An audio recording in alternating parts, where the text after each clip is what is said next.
This video is going to show you how my customers turn credit cards into cash. I'm Thomas dealing with the funding group. We can do all types of funding under the sun, but one that a lot of people use is credit cards, and turning them to cash can be cheap and easy. And I promise you it's not a big deal. It might seem like a lot in the beginning, but this video is meant to make it make sense for you. I mainly deal with people in real estate, but this is for anybody under the sun. And I just want people to know what's at stake here, because this isn't about just a clever way of turning this. You can save a lot of money doing things this way, especially if you're using hard money. I mean, if you use hard money at 3.5%, 3.5 points and 13% a year, let's say you can turn that money for, you can buy a house and flip it in 90 days. You're doing it 4 times a year, so that's 3.5 times 4 plus 13. That's what people are paying for hard money. And they can take your house. It's secured. My way, you can at least get a chunk of money, up to about 250 grand, in unsecured money, and do it this way. If you take my fees over a 3-year period, even with the bank fees and everything you'll spend, you're going to get 4.3% interest per year using unsecured money. So God forbid anything happens, I'd rather fight a credit card company than some dude with a lien on my house. When it's all said and done, I'm saying this because no matter if you're doing real estate or not, I save $17,000 a year on the first 100 grand I have in play, as I call it. So it's worth doing. I spend 15 to 20 minutes a quarter, less than an hour a year, to do this, to save 17 grand. So some people are worried if this isn't fun, and if you don't like it, I'm telling you, you need to rethink it, because if you can spend an hour of your time and save 17 grand a year, it's probably worth it. This is all I do to do this. I basically take a spreadsheet like this, and you can download this template. It's the same one I use, and I list out the different cards and offers that I have. I break the cards down into two ones that I can turn into cash easily, and ones that have good balance transfer options. Now, if you can turn one card into cash, you can turn them all into cash. So you don't have to, every card might offer you just a junk cash advance or balance transfer option or whatever. It still could be an awesome card, and this is what I do. If you fill this out, I will help you. If you're a customer of mine, I will help you navigate this. But it's pretty simple. I list out all my cards, and if they have a 0% balance transfer option, right now almost all of them do. I put, when does it end? We're getting between 10 and 22 months. So 22 months at 0% is a big deal. Now here's the big thing. Most of them charge a balance transfer fee, maybe 3%, maybe not. These are all cards that I literally get people every day. So some don't charge a balance transfer fee. Okay, so the rate after the balance transfer fee, some people think this is important. I never pay this. I don't care, but I just put it up here. The cash advance rate, I don't pay this. I don't care. I just put it up here. I really don't care. I've never paid it, even though I've cash advanced more cards than anybody can shake a stick at. And all I do is this. I basically break the cards up into two types of cards. Ones that are going to be really good for balance transfer, and ones that are going to be easy ways to turn into cash. So if you look at this first card, try not to say the name.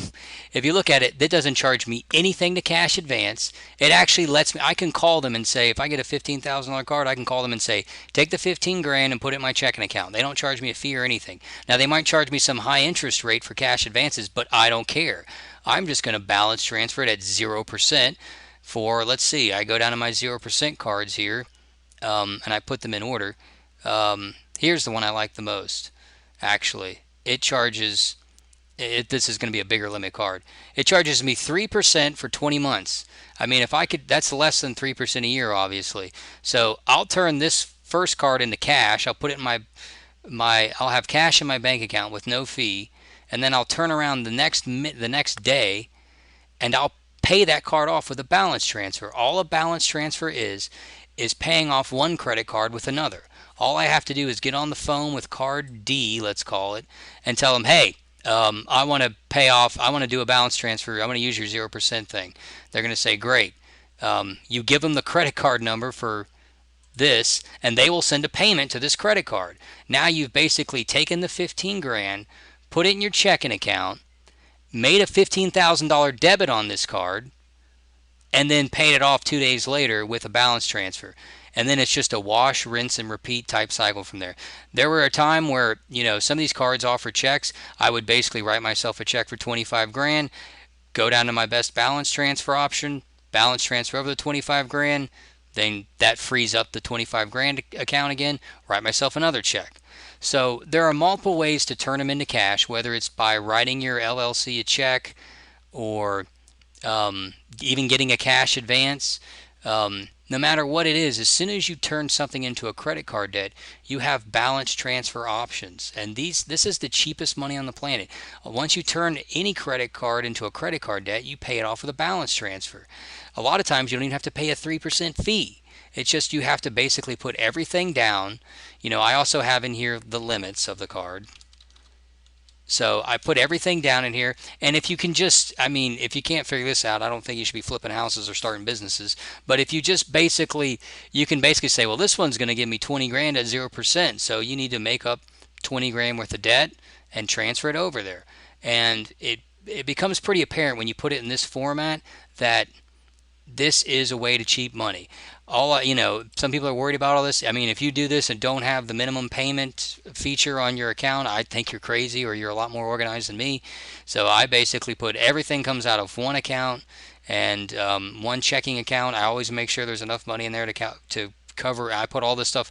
It just depends. I'll put it on the minimum payment plan, because if it's 0%, they can have it. And I always make sure all I have to do is look at one checking account, make sure there's money in it. I know all these things are set up to draft that checking account. So worst case scenario, I'm never missing a payment. And I'm telling you right now, I personally know people, this 0% is what it has right now. 12 months from now, they're going to be doing it again. As soon as you get in the computer, as somebody who uses 0% or any kind of balance transfers, you're going to get more and more offers. So, people chase these 0% for years. They might have to pay a fee every now and then. This one I have right now, it charges 150 max fee. If I get you a $30,000 line, 150 fee is no big deal. And the fees I think people worry about, but the interest rates they don't. The fees are just, if you can pay a 3% to get 20 months, you're almost paying 1.5% per year. So I'm gonna, if you're looking for a quick and easy way to organize this, I would download this sheet and do it. I'm going to continue to talk for a second just to let people know that aren't sick of hearing me at this point what each and every one of these accounts are. But get your accounts, fill out this little sheet, and I promise you pretty soon it'll start to pop like, oh, I need to turn this into cash right now, and then I need to send it over to the best balance transfer option I have. And that's basically all we're doing. So to go over the counts, this basically means 0% balance transfer option. I just put yes or no. Like, do these people even have balance transfer options right now? They always give you a period. Like I said, it's between 10 and 8, or between 8 and 22 months right now. So I always put the end date. I wouldn't put months because I don't know how old this video is going to be, but I always put the end date of when this ends. So that's what I check every 3 months. I make sure that, and I put on my Google Calendar like, hey, this balance transfer is ending, just to make sure. And all I really do at that point is go and transfer it somewhere else. Balance transfer fee. There's two types of fees. A lot of times when you balance transfer, the card you're transferring to wants 3% because they're kind of hip to this. Some don't. If the ones that don't, I use them first if it makes sense. The ones that do, I let them have their 3% as long as I'm saving money over what I would normally be paying. The rate after 0%, I put this in here for somebody else's benefit, but I don't ever really pay that, so I don't care.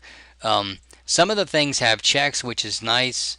You can now they might not mail you checks initially, but you call them and say, can I get some checks to write balance transfers on? And they'll just give you checks, and you can write those checks to your LLC. Sometimes you can write them to yourself. Some people write them to their family members. I don't know. If you have a business, I suggest you just write it to them. As soon as you write the check, it's just like swiping the card. There's a debt on the card, then you balance transfer. This means transfer to checking account. Some of these credit unions mainly, they will let you, if you have a $15,000 card, you can just call them and say, put that money in my checking account. And you need to call them and ask them and say, hey, I want to turn this money into cash. Can I just put this money in my account? And they'll say, yeah, you're going to have to pay a cash advance fee. And you say, okay, wink, wink. And if they let you do it, you can save some money. The cash advance limit, some of the cards we get, they say, look, it might be a $20,000 card. You can only take 10 out as cash advance. I list that here. Again, if you can turn one into a credit card debt, or into cash, I should say, you can turn them all into cash. You turn the one into cash, and you just keep paying it off with these balance transfers. Cash advance fee. This is one that's important. Some of the times they charge you a 3% fee. Some of the times they don't. Everybody gets a little different, so you just want to ask them, if I take a cash advance, is there a fee? And it'll say on the back of the credit card, and or the truth in lending type stuff. Some of them don't even charge a cash advance fee. So those are the ones I hit up first to turn into cash, obviously. Cash advanced interest. I just put this up there so people can. Everybody, oh, the cash advanced interest. I hear this probably 3 times a week. Well, I don't want to pay. I've never paid a cash advance interest rate. If you do, I think you're crazy. Cash advance it tomorrow, and then pay it off with a balance transfer, because I don't care if I'm paying 100% interest, which nobody charges, but hypothetically, if I pay that for 2 days, they can have their $4. Um, I make this little column, best for, this is a card that I want to turn into cash. This is one that I want to turn into cash. I don't really want to use the balance transfer features on this because I want this to be open, turn it into cash. Then these cards I want to balance transfer to. And that's pretty much it. It might sound like a lot of work. Somebody had to drag me into this, so I know it sounds like a lot to keep up with. But I promise you, if you slow down and spend 30 minutes and fill out this sheet, it'll pop out at you, and you'll think, "Damn, I can save a lot of money." So that's what this video is about. And for the people that are using this part of this funding option that we have, I strongly suggest you fill this out.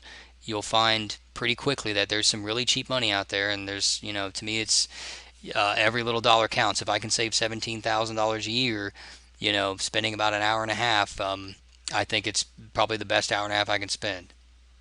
Thanks.